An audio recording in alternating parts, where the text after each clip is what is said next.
Hari ini 26 Muharram 1445 Hijriah. Bersempena dengan awal tahun. Bulan pertama di pekan terakhir. Mari kita mengevaluasi diri tentang hidup dan kehidupan kita. Bagaimana diperintahkan Allah pada surah ke-59 Al-Hasyr ayat yang ke-18. Allah berfirman, Na'udzubillahi samiil alim minasyaitonir rajim. Ya ayyuhallazina amanu ittaqullah. Wahai hamba-hamba Allah yang telah menyatakan diri dia beriman, tingkatkan iman itu menjadi takwa kepada Allah. Apa kesimpulannya? Yang hanya dapat bertakwa hanyalah hamba Allah nan beriman. Iman itulah modal dasar untuk bertakwa. Apa itu ketakwaan?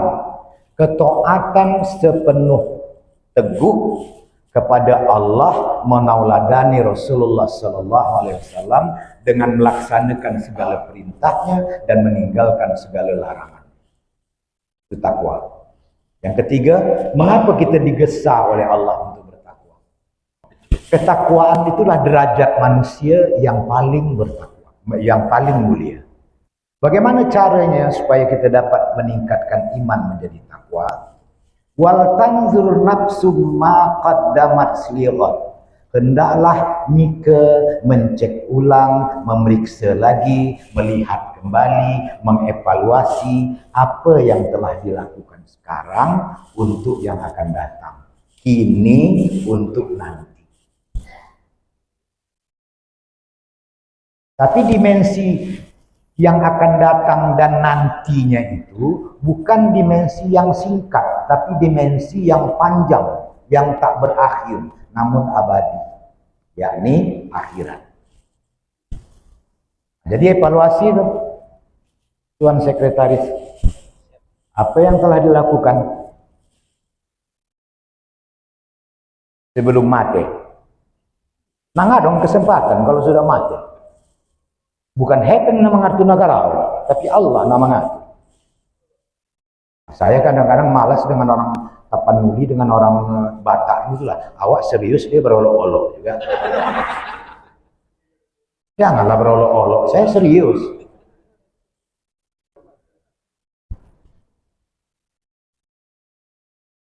Kita kan ada hidup selamanya di dunia nih.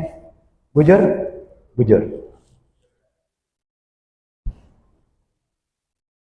Apa sing wis digawe urip nang kene iki? Lebat tua ndak kira-kira tujuan ni duit awak. Apa yang perlu dievaluasi? Satu, siapa kita? Yang kedua, apa tugas hidup kita? Yang ketiga, sudah kita laksanakanlah kah dengan sebenarnya tugas hidup kita? Untuk apa melaksanakan tugas hidup itu? Yang keempat, untuk memperoleh kebahagiaan hidup di masa depan. Yang kelima, apa batasnya? Kematian. Tahukah kita bila kita mati? Di mana kita mati? Dalam keadaan bagaimana kita mati? Itu yang perlu dievaluasi. Evaluasi pertama, siapa kita? Kita hamba, kita abdi yang wajib mengabdi.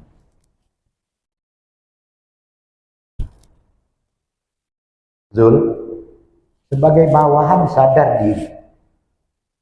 Jangan memaksa pula naik ke atas. Awak di bawah aja lah.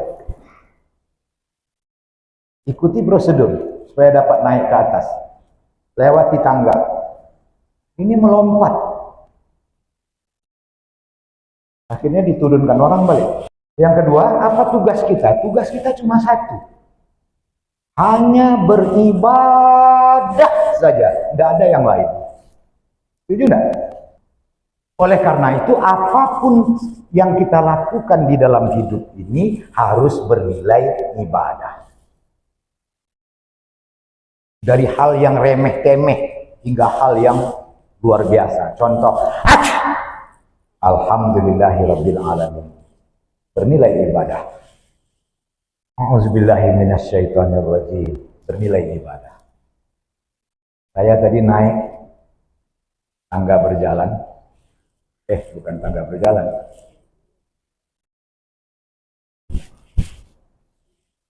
Berapa orang kami tadi berlima? Pertanyaan saya, berapa orang yang masuk ke ruangan itu disertai doa? Kaki apa dia naik?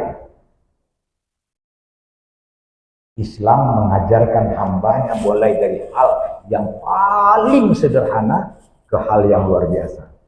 Cobalah masuk ruangan lift itu kan hal yang remeh-temeh, tapi ada aturannya. Masuk kaki kanan didahului dengan doa, paling tidak bismillah, karena kata Rasulullah, la yubda'u fihi bismillahirrahmanirrahim.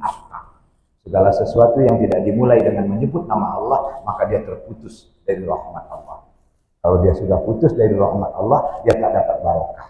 Kalau dia tak dapat barokah, meskipun rumah indah, kendaraan mewah, duit berjumlah-jumlah, harta berlimpah ruah, banyak tanah dan sawah, istri cantik, awak gagah, hidup selalu dirundung masalah, sehingga hati resah, pikiran gelisah.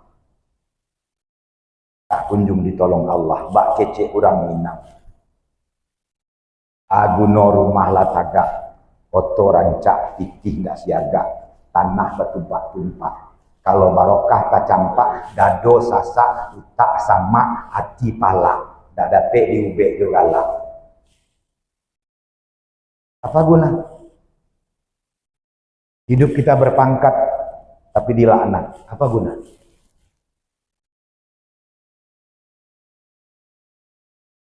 Lebih-lebih lagi hidup sederhana, terhina.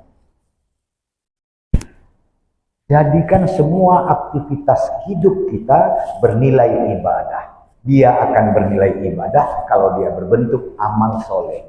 Dia akan menjadi amal soleh kalau ada paling tidak 5 syaratnya. Yang kelima-lima ini tak boleh satu pun luput. 1, iman. Hamba Allah yang tidak beriman, apapun yang dilakukannya hanya menjadi amal, bukan amal soleh. Di dunia dia dapat balasan, di akhirat nilainya kosong. Contoh, mana yang lebih kaya, orang kafir atau orang Islam? Mana yang lebih berilmu, orang kafir atau orang Islam? Jawabannya semua kafir. Apa sebab? Mereka fokus. Mereka serius. Awak asal-asalan. Coba kita tengok pegawai kita. Saya tak menyebut di dinas arsip dan perpustakaannya, tapi menyeluruh. Kebanyakan pegawai negeri kita, kecuali petugas bank, kantor pajak, guru, itu lebih banyak datang ke kantor mengobrol, tidak tahu apa yang dikerjakan. Pemerintah menggaji pengangguran terselubung, bukan tidak ada kerja. Yang kedua, niatnya mengharapkan ridho Allah. Anda duduk sekarang ini mendengarkan pengajian, mengharapkan ridho Allah atau karena segan dengan pimpinan?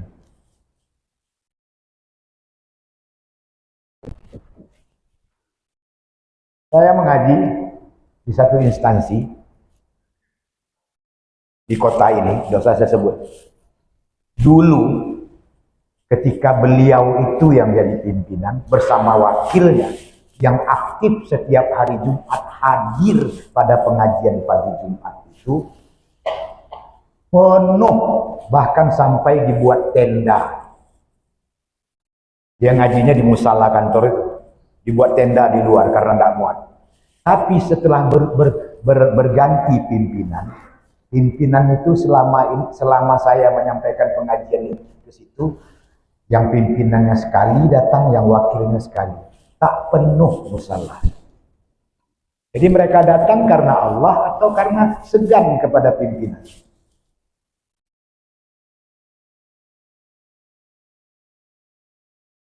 Bagaimana kira-kira kalau pimpinan tiba-tiba dinas keluar daerah beserta sekretaris? Ada enggak selama ini? Lebih-lebih lagi kalau tak di absen. Yang ketiga, dilakukan sesuai dengan perintah sebagaimana yang dilaksanakan Rasulullah. Contohnya berjilbab. Jilbab itu perintah Allah, bihumurihinna ala juyubihinna. Ulurkan kain kerudung hingga ke dada supaya tak nampak bentuk dada membusuk. Ini berjilbab, jilbab kecil atau digulung pula ke leher. Jilbab tapi digulung ke leher. Saya minta maaf tidak berpakaian Melayu. Nah, yang berpakaian Melayu evaluasi pula. Mana kain sarung? Kalau tak berkain sarung itu tak boleh memakai baju cekak musang. Kalau baju cekak musang harus berkain sarung. Nah, kecuali teluk belanga. Kalau teluk belanga boleh tak berkain sarung. Sudah tuh kain sarungnya kayak mana? Yang bujangan sampai mana? Yang sudah bersuami, yang sudah berkeluarga sampai di mana? Yang ulama sampai di mana? 4. Ikhlas. Amalan tanpa iman nilainya kosong. Ada iman tapi niatnya tidak karena Allah, nilainya kosong. Ada iman niatnya karena Allah tapi tidak sesuai dengan perintah dan aturan, nyelonong. Ada iman, niatnya karena Allah, sesuai dengan aturan, tapi tidak ikhlas, melompong. Yang kelima, bebas dari penyakit-penyakit kejiwaan. Di antara penyakit-penyakit kejiwaan yang dibacakan oleh qori kita tadi. Apa kerja? Bergunjing. Termasuklah mendengar berita-berita entertainment di televisi. Pagi-pagi baru sudah bergunjing televisi. Yang acara silet lah, yang cara entah apa-apalah caranya. Saya perlu menonton sekali-sekali karena supaya tahu saya apa isi berita. Awak mendengar berita itu saja sudah sama dengan ikut bergunjing. Itu penyakit-penyakit kejiwaan yang dibacakan tadi. Jangan mencari-cari kesalahan orang. Salah awak aja lah benahi. Kau ndak pandai lo mengecek. Allah, ustaz zaman kini pandai mengecek. Kaji untuk orang. Awak lah jadi ustaz. Yang hebatnya lagi, ustaz hanya pandai mengecek. Kalau ndak pandai mengecek, ustaz ba'along nyampaikan kaji. Kaji hanya untuk orang. Memang untuk orang, bukan untuk kambing. Nah, kalau tuan dan puan merasa orang, nah maka ini kaji untuk tuan dan puan. Termasuk saya. Nah, dimensinya akhirat. Saban hari datang ke kantor kecuali libur. Saban hari enggak datang ke masjid atau musala sholat berjamaah. Kok musala dinas perpustakaannya segadang lapik, enggak lo panuh. Kadang lapik musala. Saya tahu karena kalau saya lewat di sini atau saya memberikan pengajian di sini, saya sholat di sana. Yang rajin nih nanti, kadang dia yang azan. Kalau bubuhan tuh, kadang-kadang ada, kadang-kadang boleh. Nah, coba. Kalau terlambat datang ke kantor, malu enggak? Sering datang terlambat ke kantor, malu dah. Tapi kalau terlambat sholat, nang mau, nang ngarung apa-apa. Terlambat dia datang ke kantor, malu. Terlambat sholat, tapi tidak aja nuzuliah. Lupa bukan dia aja. Selamba aja. Kalau tak datang-datang ke kantor, takut tak dipecat. Kalau tak datang-datang ke masjid, gimana? Evaluasi itu. Betulkah bahwa kita betul-betul minta kebahagiaan di dunia dan di akhirat? Doanya selalu, bahkan lebih dari sekali saban hari. Rabbana atina wa fil akhirati wa qina. Mana buktinya?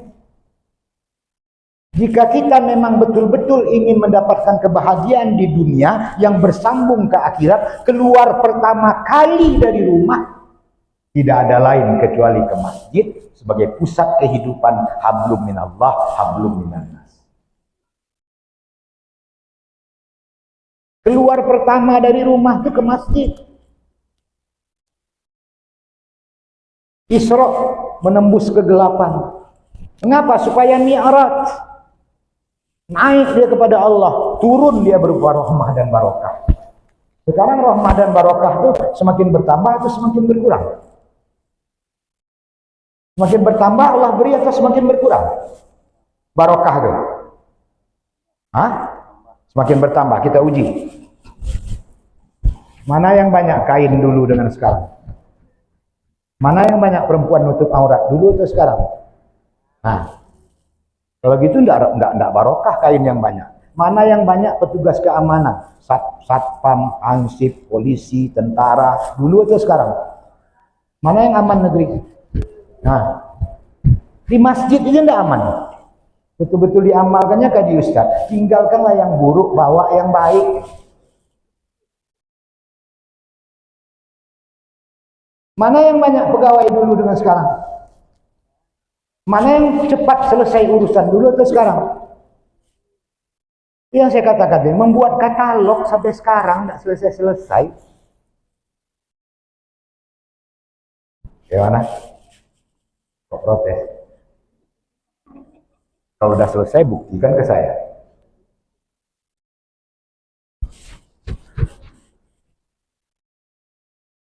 Ya, harus ada yang tugas belajar nih ke jurusan ilmu perpustakaan di Fakultas Ilmu Budaya Unlak. Akan Allah, maka ujar Allah pada surah ke-28 Al-Qasas ayat yang ke-77, wabtaghi fima atakallahu darul akhirah. Raihlah dari apa saja yang Allah beri untuk kebahagiaan akhirat Anda. Mengapa Allah sebut akhirat padahal hidup kita di dunia? Karena akhirat itulah masa depan kita yang sebenarnya. Sudahkah kita mempersiapkan masa depan anak kita menjadi anak-anak yang dapat berbahagia dunia akhirat? Beruntungkah kita dapat anak profesor, dapat anak pejabat, dapat anak berpangkat, tetapi ketika dia mati tak pandai mengurusi kita? Berapa kali dulu membelikan pakaian anak waktu kecil, tidak terhitung. Mati awak tidak pandai dia memakaikan kain kapan kawat. Beruntung tidak? Mati awak tak pandai dia memandikan jenazah awak. Beruntung tidak? Tak pandai pula mengimami sholat jenazah awak. Beruntung tidak?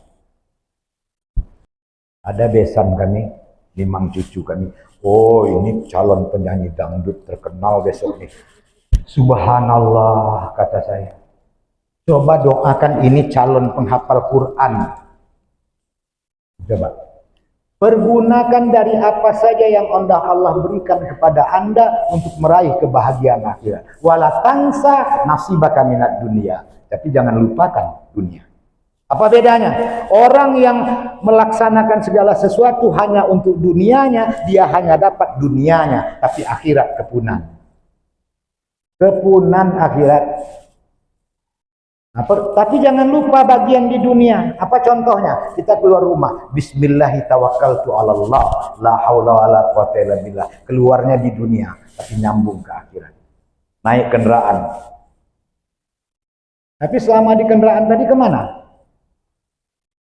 Pikirannya melayang-layang atau bagaimana? Saya selama di kendaraan tadi dapat berzikir. Istighfar 100 kali, subhanallah wa bihamdi subhanallahil azim 40 kali selama di kendaraan. Tidak saya pikirkan pikiran melayang-layang. Saya tadi minta maaf sekretaris, sengaja tidak duduk di sini. Karena itulah kesempatan saya menghapus pesan-pesan di WA, di grup yang tak bermutu. Ketawa cekakak cekiki, hahaha, hihihi, masuk juga ke grup WA. Yang lebih parah lagi, Devi dengan Nuzuliyah makan enak. Dipostingnya ke WA. Nampak oleh si Zul. sodak bona makan orang tua kundo lai duit tu kalau ada duit ku boli beko berdosa dah terbit selera orang.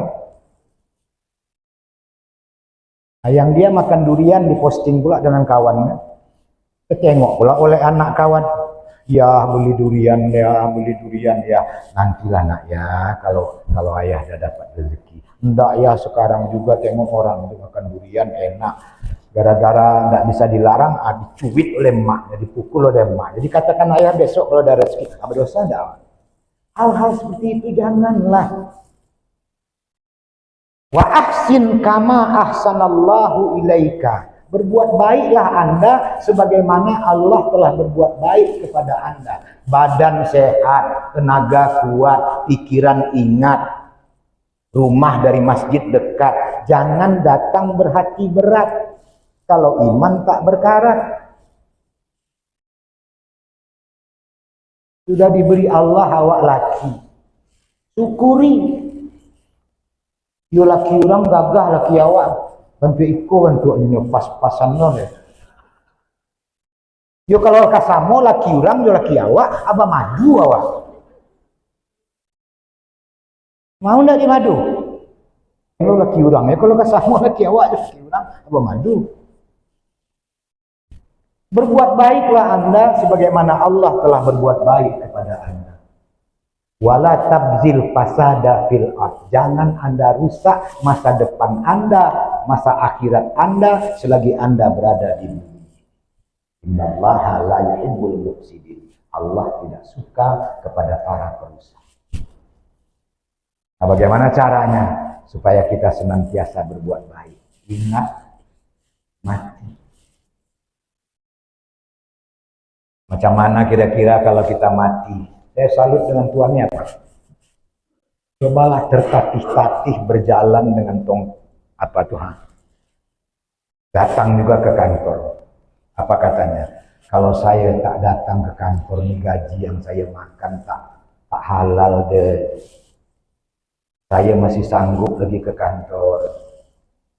Dan laki dia pun setuju pula. Masih ada laki.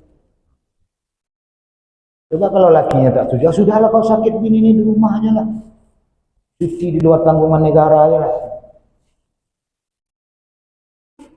Ada kepala dinas dulu nih dinonjokkan tugas sebagai pegawai biasa saja di satu bagian. Tiap hari dia datang aja ke kantor. Saya jumpa waktu menyampaikan pengajian. Jadi kata pimpinannya, tiap hari dia datang Bang. Pimpinannya ada almarhum dah. Raja Anu pimpinan. Bang Raja Yamin. Tapi bukan waktu Bang Raja Yamin jadi kepala dinas pariwisata. Waktu dia menjabat jabatan itu. Kapan hari dia datang Bang. Jadi saya tanya, Pan, iya Zulpan saban hari dia datang sini. Iyalah Bang. Apa gitu? Tak halal gaji saya Bang kalau saya tak datang. Nih. Beda dengan kami yang dosen-dosen itu sebagian. Depi masukkan nama Bapak ya, kalau penelitian nanti. Dia tak ikut penelitian, supaya dapat nilai kom. Nuzuliah saya minta izin ya, skripsi Anda saya jadikan penelitian saya. Itu karya kata pengantar. Enak aja tuh skripsi mahasiswa jadi penelitiannya. Nah, naik pangkat, halal enggak gajinya? Ingat mati, bagaimana kalau awak mati ketika sedang tidak berbuat baik? Inilah yang Allah ingatkan pada surah ke-67 Al-Muluk ayat yang kedua. Allazi khalaqa mauta wal hayat. Allah lah yang menciptakan mati dan hidup. Apa sebab Allah sebut mati duluan bukan hidup? Supaya kita sadar bahwa hidup itu dibatasi waktunya dengan mati. Yakini bahwa mati bukan akhir dari kehidupan, tapi akhir dari kesempatan mempersiapkan bekal hidup. Sadari kita tidak tahu bila kita mati, di mana kita mati, dalam keadaan bagaimana kita mati. Nah, maka oleh karena itu jangan pernah berhenti berbuat baik supaya kita mati dalam keadaan baik.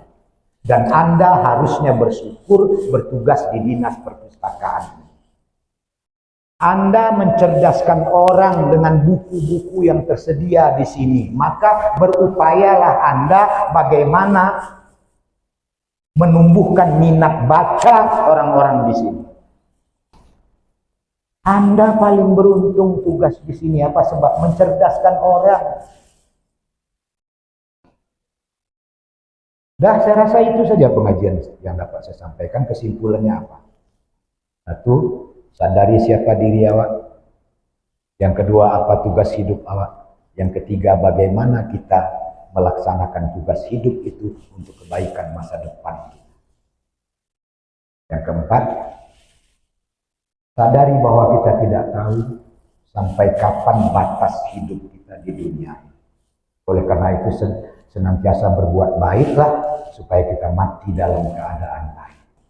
Yo mati rancak. Jawablah, yo mati rancak awak. Yo mati rancak. Kuncinya cie saja.